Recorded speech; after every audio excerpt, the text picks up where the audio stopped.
ভাই কালকে আর বলিস না, বুঝলি তো, কালকে রাত্রেবেলা ক্যাটারিং করে এই রাস্তা দিয়ে যাচ্ছিলাম, দেখেছি? আর বলিস না, ওখানে যাই দেখি একটা হলুদ কাপড় পরে মুখের মধ্যে গাছের উপরে ভূত বুঝে আছে। এ বাল জানিস না, সত্যি বাপরে বাল 2 ঘন্টা বাল আমি অজ্ঞান হয়ে পড়েছিলাম ওখানে বাল রাত্রেবেলা। ওরকম কিছু হয় না, ঘুরতে যাবে বলে মানি না ভাই, কিছু হয় না ওরকম। আরে ভাই ওটা কি রে ভাই, হলুদ কাপড় পরে মুখটা? হ্যাঁ ভাই, ওকে কিছু হয় নাকি?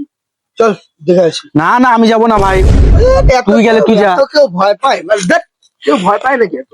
আমি যাবো না, তুই যা। আমি রেখে আসছি, চল। চিত ভাই বললো কি লড়ছে বলে, আদৌ কিছু হয় এগুলা? হাট, এগুলো হয়ই না কিছু। বিড়াল হবে তাহলে কুকুর হবে। কি আছিস রে? এরা বিড়ালটাকে মারি ধরে। রে বিড়াল, এ কে আছিস বাড়া? ভাগো!